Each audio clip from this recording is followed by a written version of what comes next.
more fun in Mapet. It's more fun to learn. Music 7, Episode 2 with Teacher Madonna. Hello, Grade 7. Are you doing great today? Are you ready to know more about the music of Lowlands of Luzon? That's good. Music of Lowlands of Luzon. We Filipinos are naturally born passionate in how we express our emotions to our loved ones and towards our religious beliefs. The way we express our emotions by performing to melodies, tempos, dynamics, meters, and forms of a certain religious music mirrors our cultural identity in the said field. With the influence of the Spanish colonization, music for religious gatherings and celebrations were created and formed the sacred music of Lowlands of Luzon. Now, you will discover the wonders of heavy, mystically crafted music from Lowlands of Luzon, which dwell not only in sacred music, but also in non-religious music, the secular music.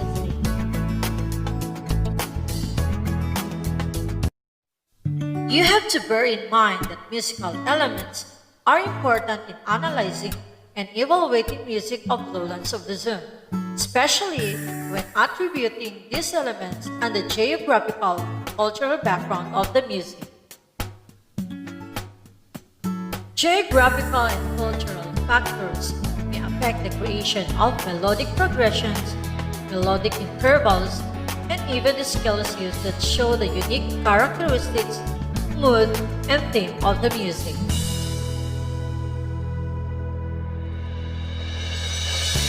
Like people living in the mountainous terrain may be affected by the way of singing the melodies by incorporating higher pitches than lower ones. Like the folk songs of Ilocanos may have conjunct melodic intervals or pitches which are one step closer to each other because it is somehow attributed to their way of thinking about conservation and preservation of life.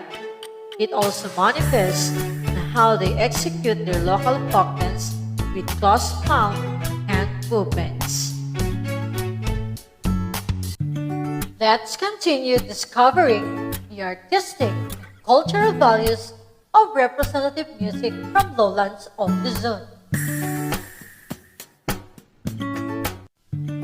Music that is non-religious in nature is called secular music. There are many examples of secular music that became part of the cultural identities of the Philippines, especially in the place where it originated. However, these songs were influenced by Spanish music style because of the Spanish colonization in the Philippines. Since artistry is innate among Filipinos, we created our own version of those music, which resulted to its new style and unique cultural value. Let us take a look at Harana and Balitang.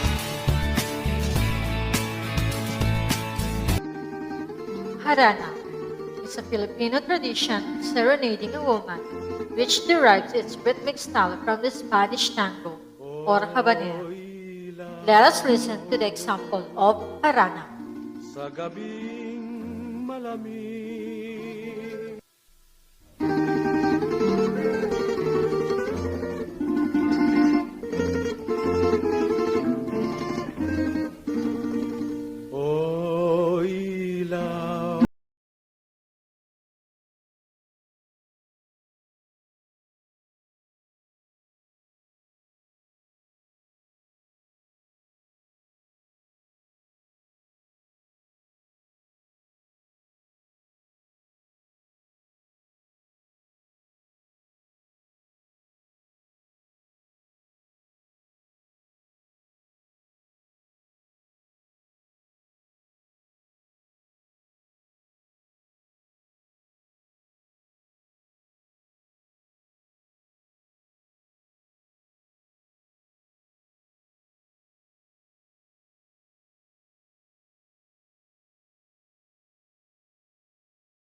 Isn't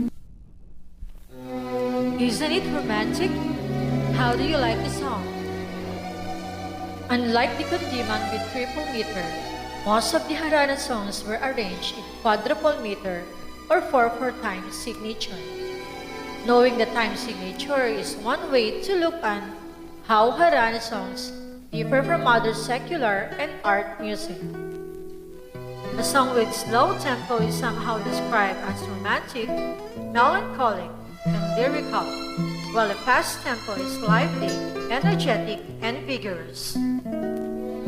Let us go to Balitaw. Balitaw is an extemporaneous exchange of verses between a man and a woman and usually sang in triple meter. Let us listen to the example of Balitaw.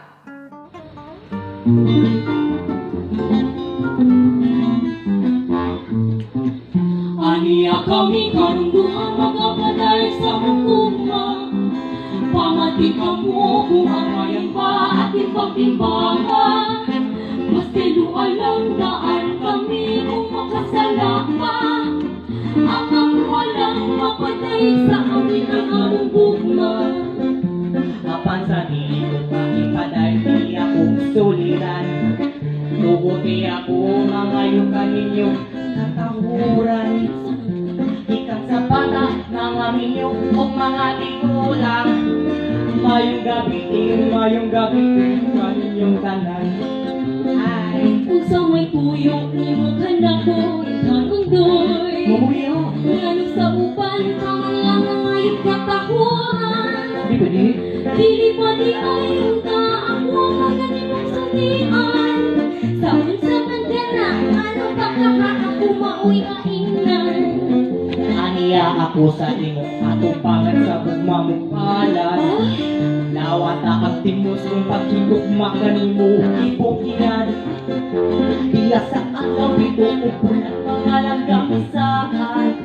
Pagaon ko ikaw mahalon kamatayong daang mga bulan.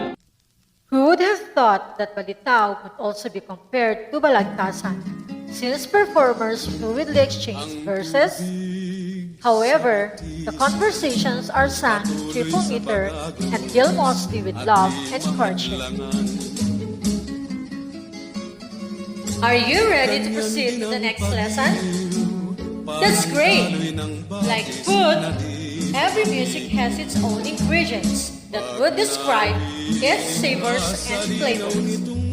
At this time, you are going to discover the unique elements present in kumintang and polka. Polka. It is originated from a Bohemian dance that became popular in Europe and in America in the early 19th century. In the Philippines, it was performed in elegant evening gatherings at the height of its popularity during the Spanish colonial period.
Since Filipinos easily appreciated and learned polka, there are several versions of polka in some parts of Luzon, one of which is the Quezon polka.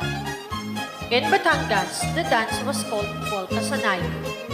In Ilocos Norte, a courtship dance called siladadaan, which means laden with sorrow, has emerged. The dancers exhibit their fondness using the basic polka steps.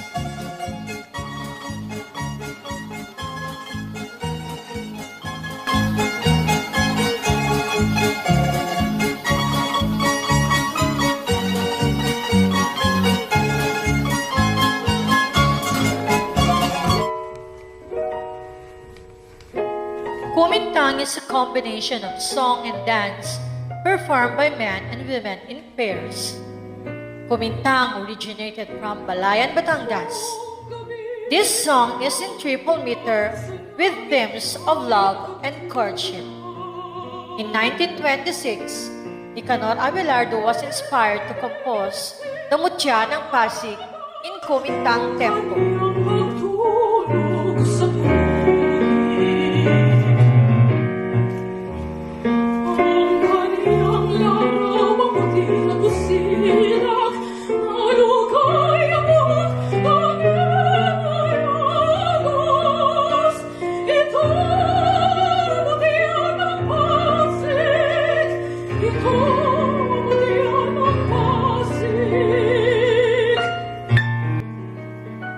In this song, the Mutya expresses her feelings under the light of the moon.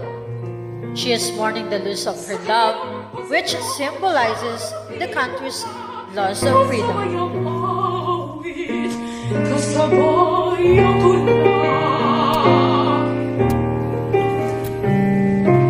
Kundiman in Pangkat Kawayan. Before we explore the art, music, and famous Babwa ensemble from the lowlands of Luzon, let us first recall the secular music and instrumental music that have been discussed. Secular music refers to any music that is not religious in nature. Harani is a serenade traditionally sung by a man to express his love to a lady, sung with emotion and usually accompanied by a guitar. Kumintang, which originated from Balayan, Batangas, is sung in triple meter with themes of love and courtship. Polka originated from a Bohemian dance that became popular in Europe and America in the early 19th century. And Balitao is a dialogue or courtship song in triple meter, mostly in 2 and 3-part forms and arranged with counter melodies. The Kundiman. Kundiman came from the words kung hindi man. Through its melody, lyrics, and expressive singing, the Kundiman conveys a selfless and spiritual attitude, intense love, longing, caring, devotion, and oneness not only with a romantic partner, but also with a parent, a child, and a spiritual figure or the motherland. Tungkulin kong gagampanan na lagi kang paglingkuran, ang laya mo'y papantayan, Pilipinas kong hirap. Ang bayan ko'y tanging ikaw, Pilipinas kong mahal, ang puso ko at buhay man sa iyo'y ibibigay. Tungkulin kong gagampanan na lagi kang paglingkuran, ang laya mo'y babantayan, Pilipinas kong hirang. Ang laya mo'y babantayan, Pilipinas kong hirang.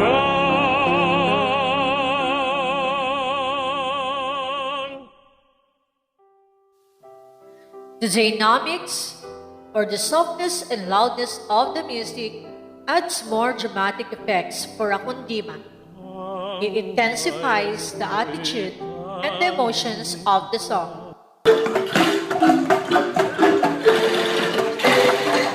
From appreciating kundiman, let us try to explore Pangkat Kawayan too. I am sure this will be fun. Pangkat Kawayan, also known as the singing bamboos of the Philippines. Pangkat Kawayan is a marching band that makes music from bamboo instruments. It was founded by Maestro Victor Toledo in 1966. Bangkat Kawayan has always been composed of young students who are selected from Quezon City and Manila schools. The group's musical instruments, numbering more than 100, are made of 6 kinds of the versatile bamboo in various sizes, shapes, and designs. It includes angklong. It has a bamboo rod with tubes attached to a bamboo frame. It plays the counterpoint to the melody. It is played by shaking the lower part with one hand while the upper end holding it with the other hand steady. The bumbong or bamboo tube. It is made of hollow pieces of bamboo that has been put together and serve as the orchestra's wind section. Each bumbong represents one note. To produce the sound, it has to be blown through a mouthpiece. The kalatok or bamboo knuckle. It is a percussion instrument made of pieces of bamboos that are strung together with pieces of bamboo with varying tones when struck by a rubber mallet. The talunggating or bamboo marimba. It is made from bamboo that follows the musical scale and style of the typical xylophone. It plays the melody. Kalagong. It is a wind instrument that produces a hollow gong-like sound. It serves as the base of the group. Panpipes. It has the sound and the styling of the wind instruments found in northern Philippines. Each pipe represents a note and is blown to produce the sound. Tulali or bamboo flute.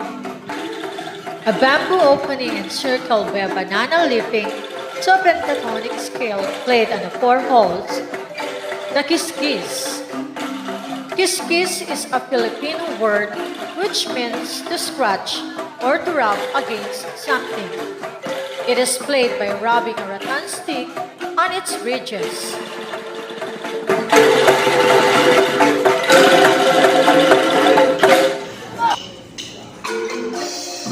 Rondelia and Pangkat Kawayan are both instrumental music of the lowlands of Luzon, but that is the only commonality between the two.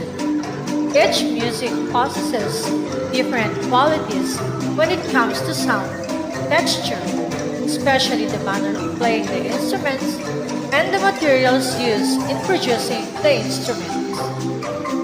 Philippine music during the American and Japanese periods manifested heavy Hispanic traditions. It proves that we Filipinos can also do whatever the Westerners can, as seen and heard in their compositions. Lastly, it shows the resourcefulness of Filipinos as seen in brass bands, rondalya, and Pangkat Kawayan ensemble. So this is all about the music of Lowlands Luzon. Stay safe and stay healthy. See you in our next lesson. Goodbye! We would like to thank the following. Castillo Lawag, headed by Ma'am Vilma Eda. Mabe family, headed by Sir Arsenio Kabakungan. Scriptwriter, Madonna A. Ibos. Kinemaster, YouTube videos, and Google Pictures.